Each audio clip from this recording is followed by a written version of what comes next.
Study IQ IAS, अब तैयारी हुई अफोर्डेबल। तो शायद आपको 20 सितंबर 2008 में पाकिस्तान के उस भयानक बॉम्ब ब्लास्ट के बारे में याद होगा जब एक्सप्लोजिव से भरे एक ट्रक को इस्लामाबाद के मैरियट होटल के सामने डिटोनेट कर दिया गया। इस 5 स्टार होटल में हुए टेररिस्ट हमले ने पूरे पाकिस्तान को हिला दिया, खासकर इसलिए क्योंकि ये एक हाई सिक्योरिटी एरिया था जहां मोस्टली गवर्नमेंट ऑफिसेज और डिप्लोमेटिक मिशन स्टैब्लिश थे। पाकिस्तान में इस तरह की सिक्योरिटी ब्रीच कोई आम बात नहीं थी। आज 14 साल बाद पाकिस्तान फिर से एक सिमिलर सिक्योरिटी थ्रेट का सामना कर रहा है। बीते कुछ हफ्तों में हुए आतंकवादी हमलों ने यह साफ कर दिया है कि पाकिस्तान और टेरर को अलग करना मुश्किल ही नहीं नामुमकिन है। इनफैक्ट अफगानिस्तान के खामा प्रेस के मुताबिक जब से तालिबान ने अफगानिस्तान को टेक ओवर किया है तब से पाकिस्तान में टेररिस्ट हमले 51% बढ़ गए हैं। जिस तालिबान को पाकिस्तान अपने एंटी इंडिया पॉलिसीज के लिए एक स्ट्रेटेजिक एसेट की तरह डेवलप करता रहा, आज वही तालिबान अफगानिस्तान में मिली विक्ट्री के बाद पाकिस्तानी एस्टैब्लिशमेंट को चैलेंज करता हुआ नजर आ रहा है। अफगान तालिबान के मजबूत होने के बाद पाकिस्तानी तालिबान यानी तहरीके तालिबान पाकिस्तान TTP उनको अपना रोल मॉडल बताते हुए पाकिस्तान में टेरर कैंपेन चला रहा है। 28 नवंबर को TTP ने पाकिस्तानी गवर्नमेंट के साथ अपने 5 महीने लंबे चले सीज फायर एग्रीमेंट को एंड कर दिया और 30 नवंबर को TTP के एक सुसाइड बॉम्बर ने बलूचिस्तान प्रोविंस में एक पुलिस ट्रक के सामने खुद को एक्सप्लोड कर दिया। इस अटैक में पाकिस्तान के 3 पुलिस पर्सनल को अपनी जान से हाथ धोना पड़ा और लगभग 20 पर्सनल घायल हुए। इन अटैक्स की फ्रीक्वेंसी दिसंबर में और बढ़ गई। दिसंबर की शुरुआत में तालिबान पाकिस्तान के बॉर्डर एरियाज को टारगेट करते हुए हैवी शेलिंग करता रहा जिसमें 7 सिविलियंस मारे गए। 15 दिसंबर को पाकिस्तानी आर्मी और तालिबान के बीच आर्टिलरी फायर एक्सचेंज हुआ जिसमें एक पाकिस्तानी सिविलियन की जान चली गई और 15 घायल हुए।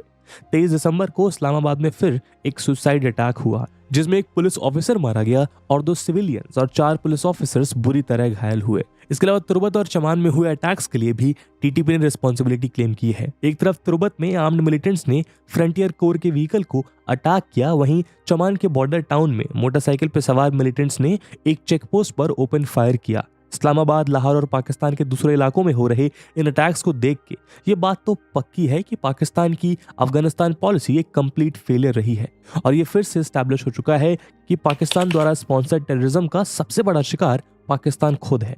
यही नहीं, इन रिसेंट अटैक्स के थ्रू पाकिस्तान के ऊपर टेररिज्म की एक नई लहर आ गिरी है और आज इन टेरर ग्रुप्स के पास अफगानिस्तान के रूप में एक एस्टैब्लिश स्टेट भी है। और तो और लेटेस्ट डेवलपमेंट की माने तो पाकिस्तान तालिबान ने पाकिस्तान में फुल फ्लेज्ड गवर्नमेंट स्टैब्लिश कर ली है, यानी आज पाकिस्तान में सिविलियन गवर्नमेंट के अलावा TTP की एक और पैरेलल गवर्नमेंट मौजूद है।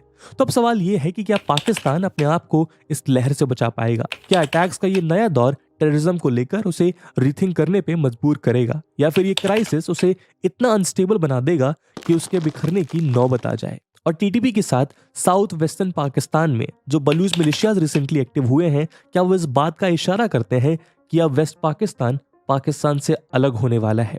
दोस्तों, आज के इस वीडियो में हम पाकिस्तान में हो रहे अटैक्स और वेस्ट पाकिस्तान की इंस्टेबिलिटी पर डिटेल में चर्चा करेंगे। लेकिन आगे बढ़ने से पहले मैं आपको बता दूं कि इस वीडियो की इंपॉर्टेंस UPSC मेंस के GS2 के IR सेक्शन के लिहाज से काफी ज्यादा इंपॉर्टेंट है। इसके बारे में हम वीडियो के अंत में और भी बात करेंगे, पर फिलहाल के लिए अपने डिस्कशन को हम आगे बढ़ाते हैं। तो इस नए साल आप सबके जीवन को एक नई उम्मीद, एक नई दिशा देने के लिए स्टडी IQ स्टार्ट करने जा रहा है 2024 के लिए अपना पहला फाउंडेशन बैच, जिसमें हम सब नए साल के साथ शुरुआत करेंगे UPSC 2024 के लक्ष्य को फुल थ्रॉटल के साथ अचीव करने की तैयारी। इन बैचेस में हम UPSC की तैयारी के हर एक एस्पेक्ट को डिटेल में डिस्कस करेंगे और बेसिक अंडरस्टैंडिंग से लेकर हायर लेवल कॉम्प्लेक्सिटीज को एक एक करके सॉल्व करेंगे। दोस्तों, इन बैचेस में आपको 1000+ आवर्स का लाइव कंटेंट डिलीवर किया जाएगा। आपकी तैयारी को पिन पॉइंट फोकस रखने के लिए क्रिस्प नोट्स दिए जाएंगे।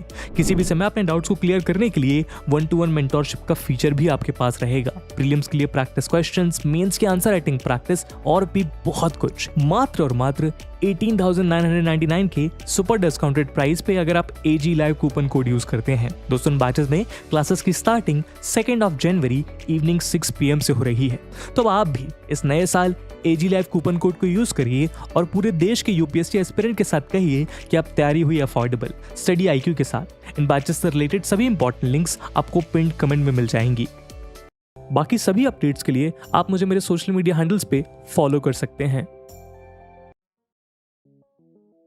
दोस्तों, पाकिस्तान में चल रहे टेरर के इस नए फेज को समझने के लिए सबसे क्रूशियल एलिमेंट है टीटीपी यानी तहरीक तालिबान पाकिस्तान। ये पाकिस्तानी स्टेट के खिलाफ लड़ रही लार्जेस्ट मिलिटेंट ऑर्गेनाइजेशन है, जिसके हजारों फाइटर्स अफगानिस्तान में भी ऑपरेट करते हैं, जिस वजह से अफगानिस्तान पाकिस्तान बॉर्डर के दोनों साइड में इस ग्रुप का काफी स्ट्रांग होल्ड है।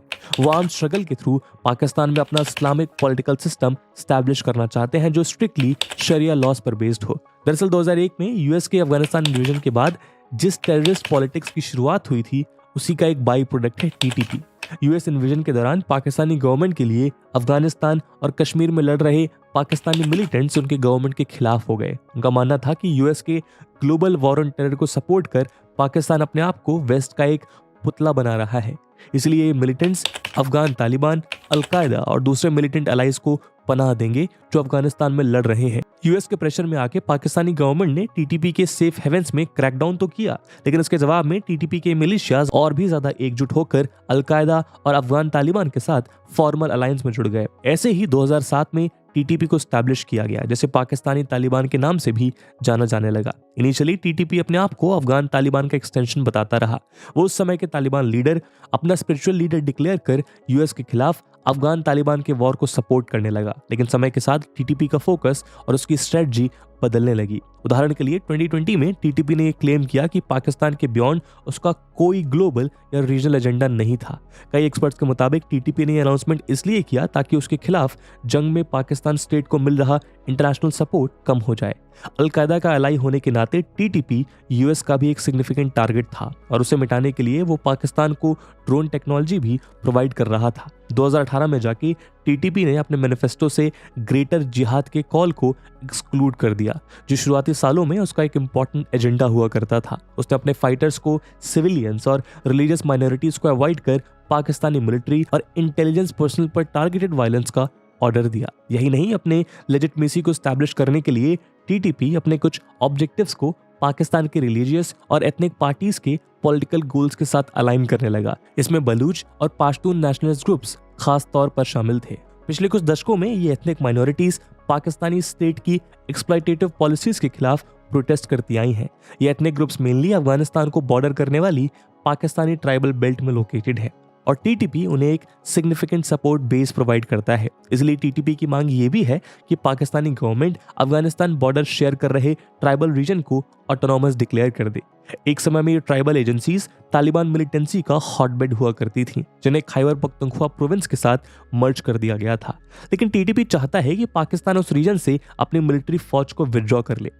वैसे तो पाकिस्तानी मिलिट्री एक्शन यूएस के ड्रोन वॉरफेयर और फैक्शनल इनफाइटिंग के चलते 2014 और 2018 के बीच में डिक्लाइन पर रहा, लेकिन फरवरी 2020 में अफगान तालिबान और यूएस गवर्नमेंट के बीच हुई पीस डील के बाद से इस मिलिटेंट ऑर्गेनाइजेशन का रिसर्जेंस देखने को मिल रहा है।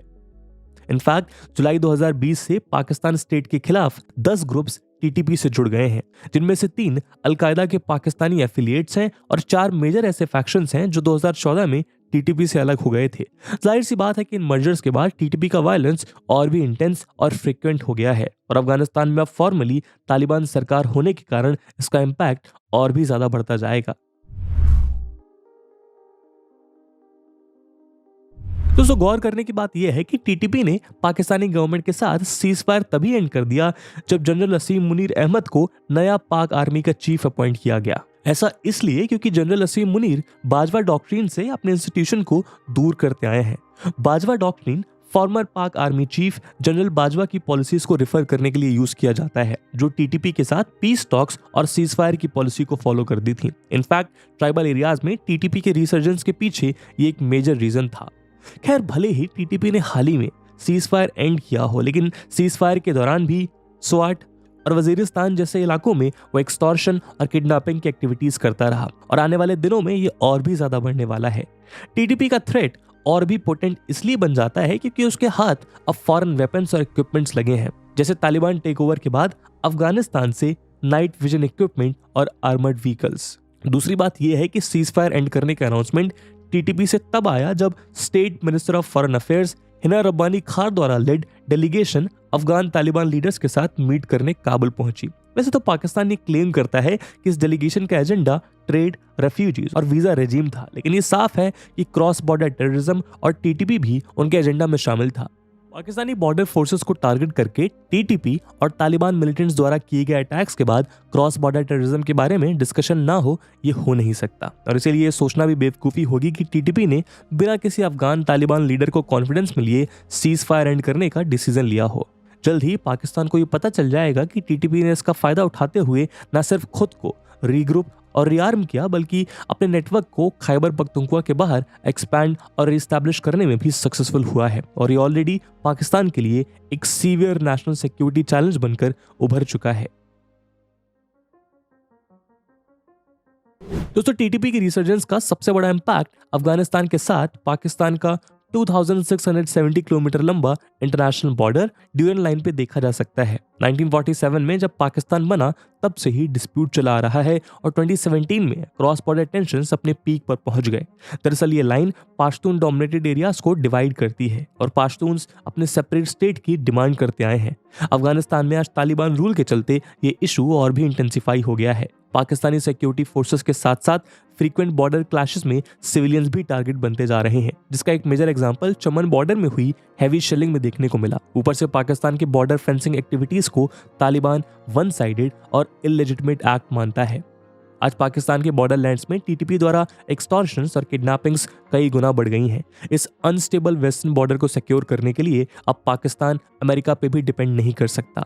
अफगानिस्तान से विड्रॉल के बाद अमेरिका की पाकिस्तान के ऊपर डिपेंडेंस खत्म हो चुकी है और अब अफगानिस्तान में स्ट्रेटेजिक इंटरेस्ट सिक्योर करने के लिए पाकिस्तान को अकेले ही इन मल्टीपल चैलेंजेस का सामना करना होगा। और इनमें से शायद सबसे बड़ा चैलेंज होगा टीटीपी। और कुछ बलूच एनालिस्ट ऑलरेडी इसे 1971 के बांग्लादेश लिबरेशन मूवमेंट की नजर से देख रहे हैं, जिसमें पाकिस्तान को एक शर्मनाक हार झेलनी पड़ी थी।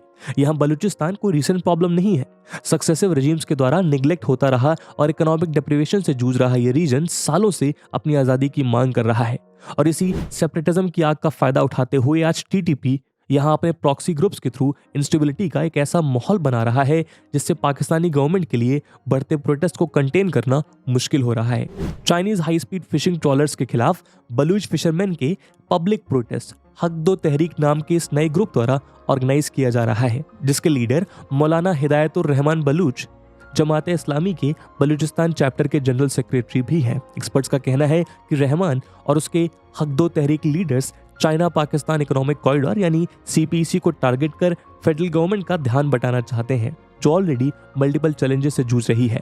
रिसोर्स रिच और स्ट्रेटेजिकली वैल्यूएबल ये टेरिटरी कहीं उसके हाथ से न चली जाए, इसलिए Pakistan heavy repression tactics use कर रहा है, लेकिन इससे प्रोटेस्ट और भी इंटेंसिफाई होते जा रहे हैं।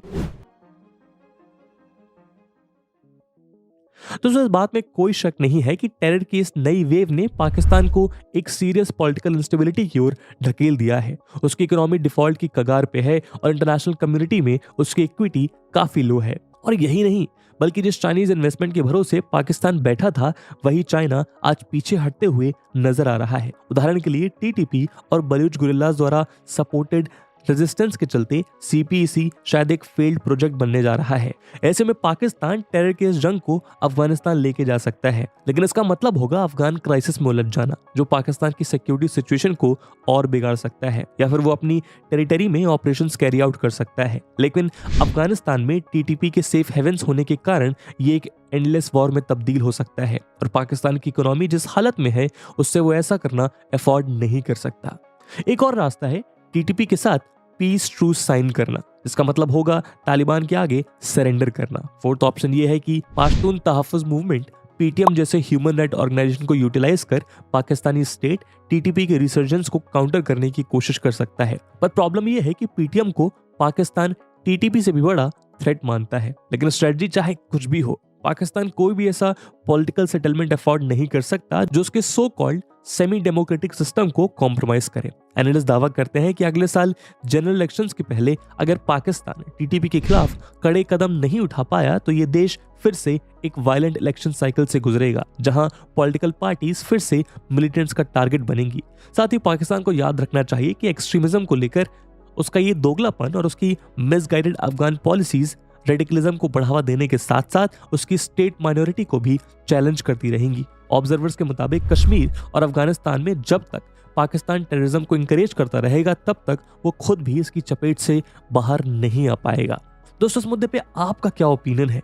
कमेंट सेक्शन में ज़रूर बताइएगा। और जैसे मैंने वीडियो के पहले भाग में बताया कि इस वीडियो की इंपॉर्टेंस यूपीएससी मेंस के लिहाज से काफ़ी ज़्यादा है, तो उसी इंपॉर्टेंस को देखते हुए एक सवाल हम आपके लिए छोड़कर जा रहे हैं जिसको आपको कमेंट सेक्शन में आंसर करना है। And the question is, will a resurgent TTP finally compel Pakistan to change its terror policies? And with this question, my friends, that's it for the video. I hope आपको video पसंद आई होगी, और अगर पसंद आई है तो अपने दोस्तों के साथ शेयर करना मत भूलिएगा। मिलते हैं अगले वीडियो में, तब तक के लिए जय हिंद, जय भारत। स्टडी IQ IAS, अब तैयारी हुई अफोर्डेबल।